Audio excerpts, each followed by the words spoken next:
चलिए आज जो हमारा टॉपिक है that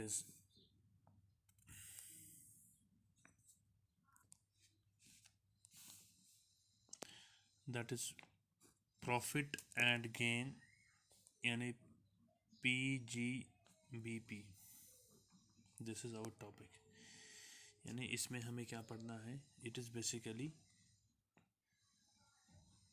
profits and gains of business और प्रोफेशन। यानी अगर हम इसको ऐसे लिखेंगे, P for profit, G for gain, कहाँ से? बिजनेस एंड या और प्रोफेशन।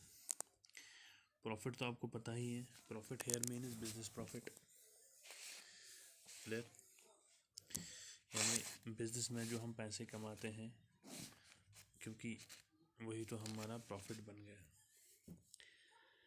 अब गेन में दोनों चीज़ें आएंगी, इसमें लॉस भी आएगा, इसमें गेन भी आएगा।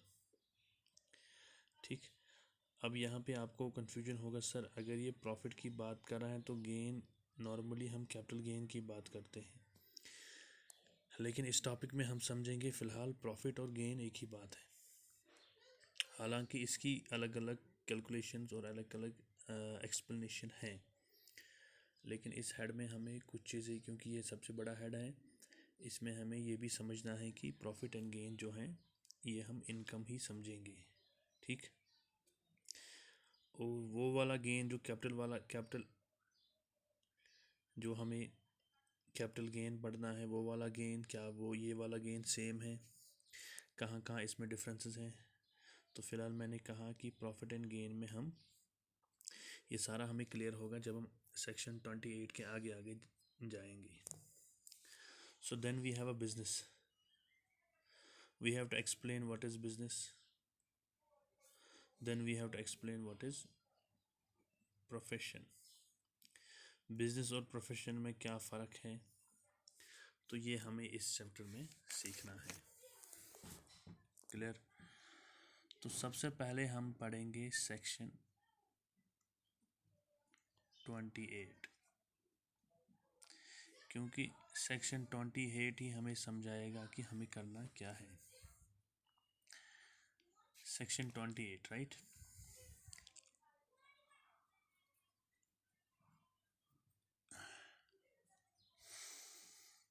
और ये बात याद रखिए, सेक्शन 28 जब हम पढ़ेंगे हमें लगेगा ये जो हेड है दिस इज़ वेरी कॉम्प्लेक्स, यानी ये उतना आसान, ये सिंपल नहीं है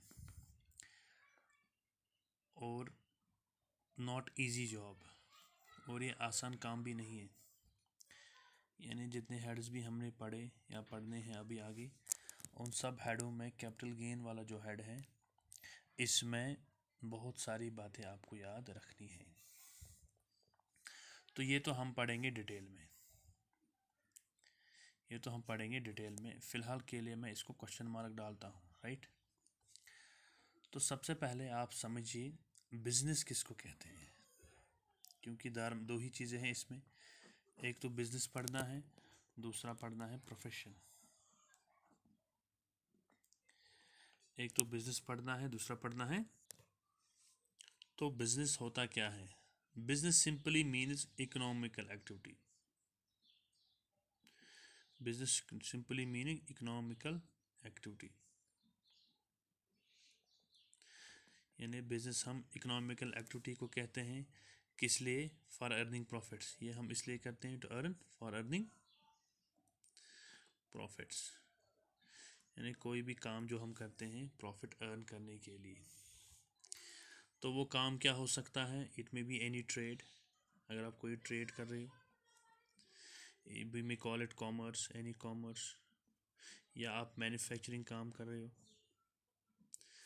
ट्रेड हो गया सिंपली आपने माल लाया, उसको बेचा, बाई किया, सेल किया उसको। मैन्युफैक्चरिंग हो गया आपने माल लाया, उस पर काम किया, उस पर चीज़ें बनाई, फिर आगे बेच दिया, तो वो मैन्युफैक्चर हो गया। कॉमर्स जो है ये ब्रॉडर टर्म है, इसमें ये दोनों आते हैं और इसके साथ प्लस और भी सर्विसेज आते हैं। ठीक, और एनी एडवेंचर, और any adventure, or any concern of adventure or concern in the nature of trade और कॉमर्स, कोई भी चीज़ें।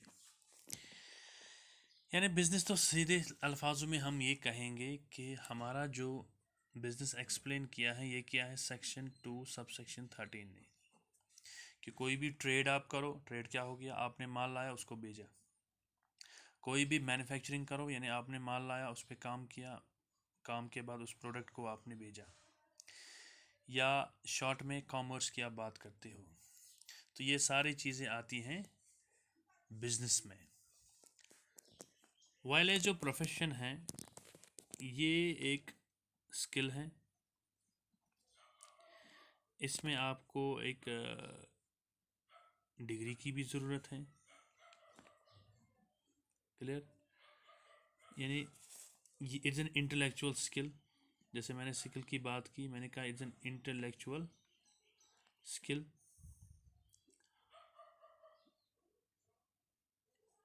इसमें प्रोफेशन में आपको क्या क्या आएगा, जैसे लॉयर है,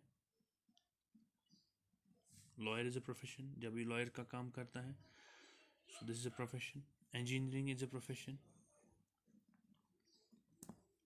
सर्जन होगा कोई, इवन ऑथर, ये सारे आते हैं प्रोफेशन में।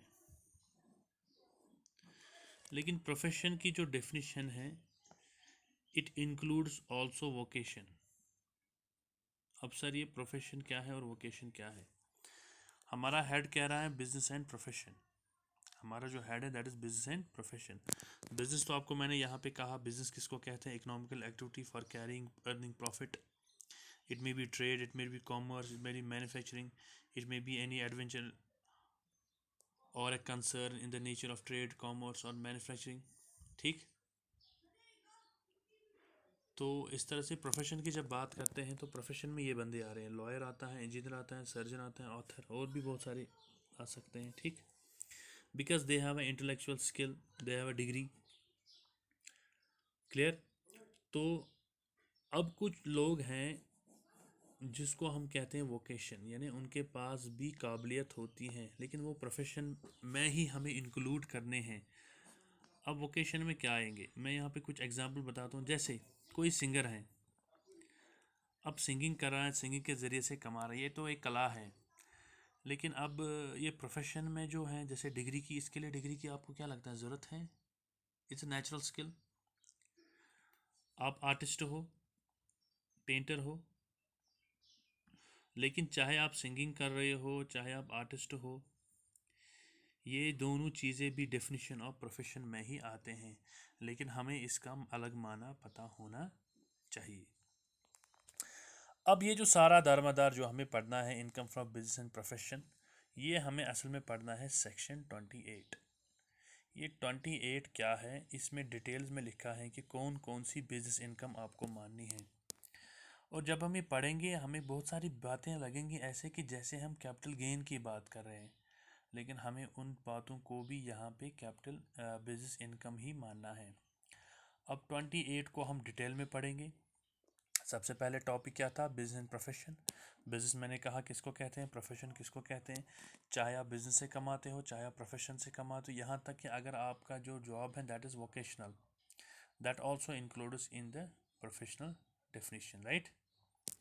So now our basic target is section 28. Now we will move to the section 28. Now we have section 28. Section 28. Section 28 में बहुत सारे पॉइंट्स हैं, मैं इनको अलग अलग लिखता हूँ। पहला पॉइंट हम लिखेंगे, इसमें आता है कि एनी प्रॉफिट और गेन, एनी प्रॉफिट और गेन, एनी प्रॉफिट और gain from business and profession. Business and profession. यानी अगर आपने कोई भी प्रॉफिट या गेन कमाया कहाँ से, बिजनेस और प्रोफेशन से, वो आता है इस हेड में कि वो उस इनकम को हम बिजनेस इनकम मानेंगे। एनी प्रॉफिट, अगर खाली लिखा होता था रेलेवेंट प्रॉफिट तो रेलेवेंट लेते, लेकिन यहाँ पे लिखा है एनी।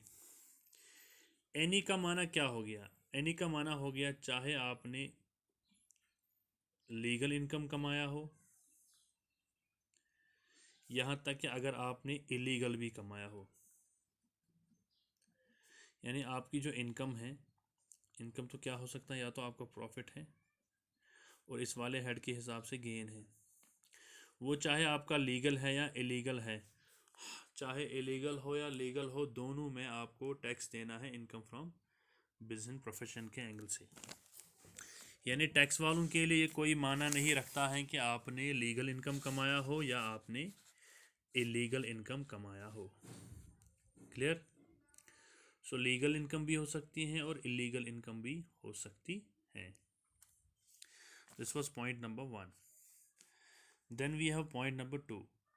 चलो ये तो क्लियर हो गया, लीगल इनकम हो या इलीगल इनकम हो उसको तो लेना ही लेना है। दूसरा पॉइंट हमने यहाँ देखना है, that is profit on sale. This is very important. Profit on sale of import entitled entitlement license। यानी ये एक मतलब क्या है, जब भी हम बिजनेस करते हैं, we are doing business for domestic as well as international level, right? So export oriented unit, may be मैं यहाँ पे लिखूंगा एक्सपोर्ट ओरिएंटेड यूनिट। गवर्नमेंट क्या करती हैं कि वो ज़्यादातर एनकरेज करती हैं अगर आप एक्सपोर्ट्स गुड्स करोगे, क्योंकि अब आप एक्सपोर्ट्स करोगे तो उससे क्या होगा, हमारी फॉरेन इनकम जनरेट होगी। उसलिए एक लाइसेंस दी जाती है बिजनेसमैन को, उस पर लिखा होता है लिमिट। भाई से सपोज 100 करोड़ तक जो भी आप बाहर से इंपोर्ट करोगे, उसमें आपको या तो बिल्कुल ही टैक्स देना नहीं है या तो बहुत रिबेट है, छूट है, डिडक्शन है। अब 100 करोड़ के बदले अगर सपोज आपने 80 करोड़ का अभी तक यूटिलाइज इसको प्रोविजन को किया, लेकिन आपको अभी करना है बाकी 20 करोड़। यानी आपने बाहर से माल लाया, आपको लिमिट लिखा था कि 100 करोड़ तक आपको या तो टैक्स माफ़ ही है, या तो टैक्स या तो इम्पोर्ट ड्यूटी जो आपको लगेगी उसमें बहुत रिलैक्सेशन है, छूट है। लेकिन आपने क्या किया, 80 करोड़ तक तो आपने यूटिलाइज किया, लेकिन अभी आपको 20 करोड़ बाकी था कि आपने इसको सेल किया, आपने किसी मिस्टर एक्स को भेजा। अब ये जो यहाँ से प्रॉफिट आ गया, पैसा आ गया, आपको मुनाफा आ गया, this profit is also treated as income from business. ये तो इनकम फ्रॉम बिजनेस ही आपको मिलेगा, यानी इस पर भी आपको टैक्स लगेगा इसी हेड में। अब आइए, तो चलिए यहाँ पर मैंने अब टाइम ही बचाया। अब now the third point is cash compensatory support और अ ड्यूटी ड्रॉबैक।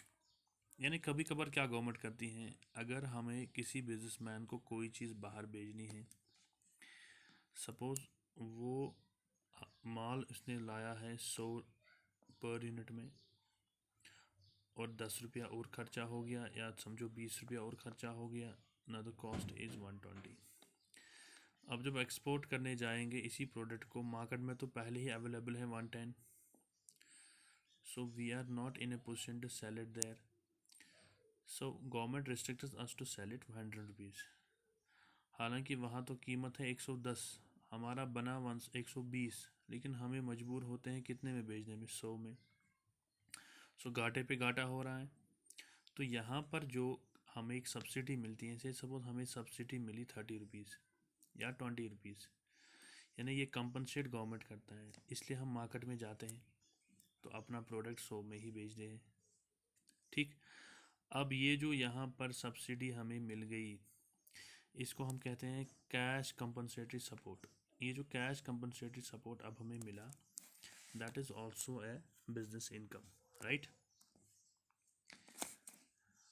उसके बाद है next point is amount received under keyman insurance scheme.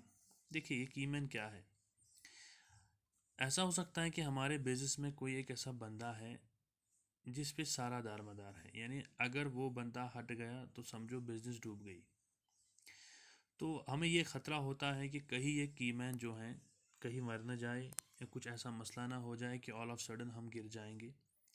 तो बिज़नेस क्या करती हैं, वो इसको एक इंश्योरेंस स्कीम में डालते हैं, यानी इस बंदे को इंश्योरेंस स्कीम करवाते हैं और प्रीमियम कंपनी देती है, प्रीमियम फर्म देती है।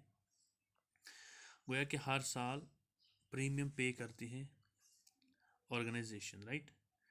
और अगर खुदा ना खास्ता ये कीमैन मर गया तो उसके अगेंस्ट हमें इंश्योर्ड वैल्यू मिलेगा, जो हमने इंश्योरेंस में किया होगा उसका जो पैसा आएगा वो सीधा सीधा जाएगा बिजनेस में, और वो भी हमें बनती है बिजनेस इनकम, यानी PGPB में, profit and gains of business profession में वो भी इनकम बनती है, यानी ये सूरत बन सकती है।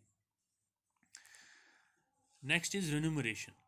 अगर आपके पास फर्म है तो आपके पास एक पार्टनरशिप है। सपोज हमारे पास एक फर्म है XY, इसका नाम है XY फर्म है। इस फर्म ने कमाया 200 करोड़ रुपया।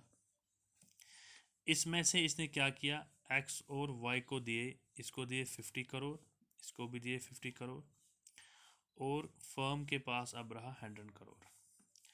अब मसला ये है, ये जो फर्म है इसे खाली 100 करोड़ पे टैक्स पे करना है, ठीक।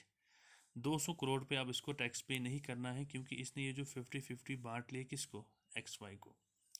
अब टैक्स वाले क्या कहेंगे, देखो भाई आपको 200 थे तो आपने 100 बांटे, 100 करोड़ रुपया, 100 पे तो आपने टैक्स दे दिया, अब 100 बच गया। अब in the hands of X and Y, अब जो X एंड Y इनको अब टैक्स देना पड़ेगा, इसको 50 में देना है, इसको भी, यानी इनडायरेक्टली तो 200 पे ही टैक्स देना है, ठीक।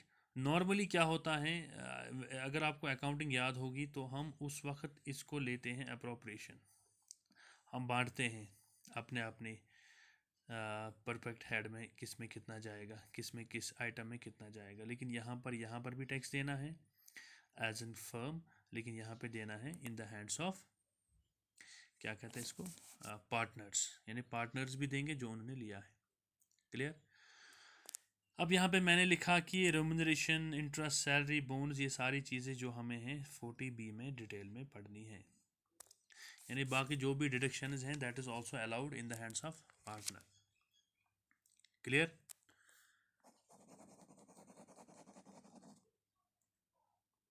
अब आइए, ये एग्जाम्पल्स मैंने यहाँ पे डाले थे समझाने के लिए।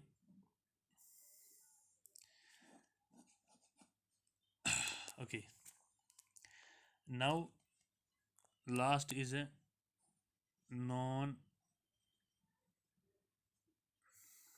Compete fee. ये हो गया कंपटीशन को ख़त्म ही करना, कंपटीशन को किल करना। कभी कभार क्या होता है, A और B जो कंपनीज़ हैं या C कंपनीज जो हैं A और B, ये मार्केट में A एग्रीमेंट करती हैं B से, भाई आप कोई काम नहीं करोगे, यानी इन शॉर्ट कहती हैं कि आप घर में ही बैठो, मैं आपको सारे पैसे दूंगे, जो एग्रीमेंट हम करेंगे मार्केट में खाली मैं ही आऊँगा। तो नॉर्मली तो ऐसा होता नहीं है कि एक बंदा काम करेगा दूसरे को करने नहीं देगा। फ़िलहाल हम समझेंगे इसको इलीगल, ये तो इलीगल एक एग्रीमेंट है, इलीगल पैसा बन रहा है। अगर आपको याद होगा मैंने पहले ही कहा है कि इस हेड में हम न तो हम इलीगल देखते हैं न तो लीगल देखते हैं, हम देखते हैं इनकम आ गई तो उस पर हमें टैक्स आगे कैलकुलेट करना है। कभी कभार क्या होता है, मान लो हमारे पास कंपनी A है और कंपनी B। A ने कंपनी B के साथ एग्रीमेंट किया कि I will pay you yearly 100 crore rupees. आपको क्या करना है, आपको साइलेंट रहना है, कुछ नहीं करना है आपको। तो ये आ गया कंपटीशन को ख़त्म करने के लिए, इसका कंपीट फ़ी। अब ये आप देखना है कि ये होता है या नहीं होता है। बहरहाल ये तो इलीगल चीज़ है, ये तो होती हैं। तो ये जो 100 करोड़ इसको मिला, इस पर भी इससे टैक्स देना है PGPB के तहत। यानी ये अगर आप ये पढ़ोगे पूरी, जो ऊपर से मैंने नीचे तक हिस्ट्री आपको बताई, ये जो मैंने आपको सेक्शन 28 एक्सप्लेन किया, बहुत सारी इनकम्स आपको लगेगी शायद ये कैपिटल गेन वाली इनकम है, लेकिन हमने इसको समझा कि इसको कैसे कैलकुलेट करना है। अब है लास्ट पॉइंट, जो इस हेड का बहुत इंपॉर्टेंट पॉइंट है। ये है stock in trade. Stock in trade. Suppose हम कंस्ट्रक्शन बिजनेस करते हैं, ये मेरा कंस्ट्रक्शन हाउस 2 है, ठीक। अब जब मैं कंस्ट्रक्शन बिजनेस करता हूँ तो मेरा ये स्टॉक इन ट्रेड बन गया, क्योंकि यही तो मेरा माल है जिसको मैं बेच रहा हूँ। आगे मैंने डिसाइड किया है कि ये जो है इसको मैं करूँगा पर्सनल यूज़ के लिए, यानी I will use this house for personal use, not for business, not for. अब स्टॉक इन ट्रेड तो इतना ही रह गया, लेकिन एज पर रूल ये मकान जो है उस दिन जिस दिन आपने ये किया, सपोज टुडे, आज मैंने इसको ये पर्सनल यूज़ के लिए किया, हमें इसका देखना है मार्केट वैल्यू, यानी जो भी इसका मार्केट वैल्यू होगा हम ये समझेंगे ये सेल हो गया इसी दिन। So this is also taxable to profit and gains of business and profession. यानी अब ये मकान, it is as good as you have sold it, otherwise you have not practically sold it, you have use it for personal use.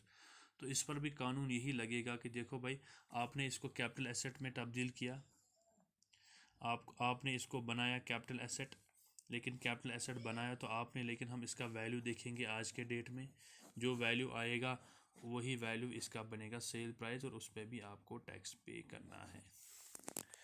इस तरह से section 28 के जो बुनियादी बातें हैं, चार्जिंग सेक्शन, कि किस चीज़ को कैसे चार्ज करना है, हमने इसमें सीखा।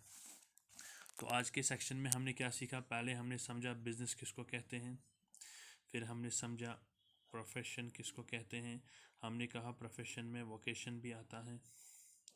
प्रोफेशन मैंने कहा ये लॉयर हैं, डॉक्टर हैं, ठीक है, ऑथर हैं। इसी तरह वोकेशन में मैंने कहा सिंगर हो सकता है, आर्टिस्ट हो सकता है, जैसे फिल्मों में अदाकार होते हैं। इसके लिए मैंने कहा एक सर्टिफिकेट होनी चाहिए, नॉलेज होनी चाहिए, और इसके लिए इंटेलेक्चुअल स्किल होनी चाहिए, और बाज़ाब्ता एक डिग्री है। इसके लिए वो चीज़ें अहम नहीं हैं, लेकिन ये भी बहुत प्रोफेशनल वे में हम काम करते हैं। तो बिज़नेस तो सीधे मैंने कहा ट्रेड या मैन्युफैक्चरर। ट्रेड हो गया माल लाया बनाया, सॉरी, ट्रेड हो गया माल लाया और बेच दिया। मैन्युफैक्चर हो गया माल लाया, उस पर कुछ काम किया, बनाया और बेच दिया। या सिंपली कॉमर्स, कॉमर्स में तो सारा आता है। So this was the basics of income from business and profession. भाई ये है आपकी किताब, इस पे ये सारा कुछ लिखा है। मैंने अपने तरीके से इसको एक्सप्लेन करने की कोशिश की। Profit and gains of business profession, इसमें पहले क्या पढ़ना है, डेफिनेशन ऑफ हेड, और उसके बाद चार्जिंग प्रोविजन सेक्शन 28 जो मैंने आज डिस्कशन किया। अब इसमें थर्ड पॉइंट है competition of business and profession income, general important points, ये हम आगे पढ़ेंगे। ये देखिए सेक्शन 28, इसमें बिजनेस को एक्सप्लेन किया गया है। बिजनेस के आगे जो advantage in the nature of adventure in the nature of trade. इसी तरह आगे इसने प्रोफेशन लिखा था, प्रोफेशन और किसको कहते हैं, आगे इसमें वोकेशनल भी हैं। तो ये बातें हमने डिस्कस की। तो बिज़नेस इनकम में क्या क्या आता है, ट्रेड प्रोफेशन वगैरह क्या आता है। ये तो एक्सपोर्ट जो हमने पढ़ा, एक्सपोर्ट वगैरह, वैल्यू ऑफ पर्क्स, जिस तरह इंटरेस्ट, बोनस, कमीशन, ये 7 पॉइंट यहाँ पे हैं। और इसके आगे हैं लास्ट यहाँ पे। हाँ, अब ये पॉइंट स्पेकुलेशन बिजनेस है, नॉन स्पेकुलेशन बिजनेस। फ़िलहाल मैं इसको रफली बताता हूँ यहाँ पे, चाहे बिजनेस स्पेकुलेशन हो या नॉन स्पेकुलेशन हो, दोनों में आपको टैक्स देना ही देना है। फिर आगे रूल हैं कि अगर स्पेकुलेशन लॉस हुआ उसको क्या करना है, अगर नॉन स्पेकुलेशन लॉस हुआ उसको क्या करना है, वो तो आगे देखेंगे। तो स्पेकुलेशन, नॉन स्पेकुलेशन तो होगी हमारी नॉर्मल बिजनेस। स्पेकुलेशन बिजनेस जो है ये एक अच्छा टॉपिक है, मैं शॉर्टकट के लिए आपको समझाता हूँ।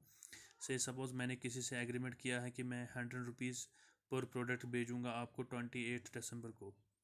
अभी तो फिज़िकल डिलीवरी हुई नहीं है, यानी नॉन स्पेकुलेशन बिजनेस जो होती हैं उसमें डिलीवरी नहीं होती है फिज़िकली।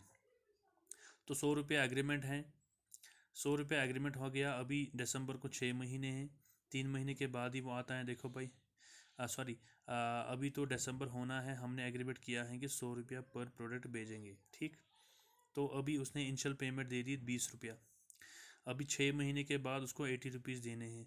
2 महीने के बाद ही वो कॉन्ट्रैक्ट को ख़त्म करना चाहता है, कहता है कि देखो भाई मुझे महंगा हो रहा है, मैं नहीं ख़रीद पाऊँगा। अब जो उसने 20 रुपीज़ दिए वो तो गए उसके, लेकिन हमारे पास ये पैसे आ गए, ये आ गया स्पेकुलेशन, ठीक। हालांकि फ़िज़िकल डिलीवरी ऑफ गुड्स हुई ही नहीं है, इस पर भी हमें टैक्स देना है। इस पर आगे बहुत चर्चा होगी, वो आगे देखेंगे, ठीक। So this was the basics of this topic.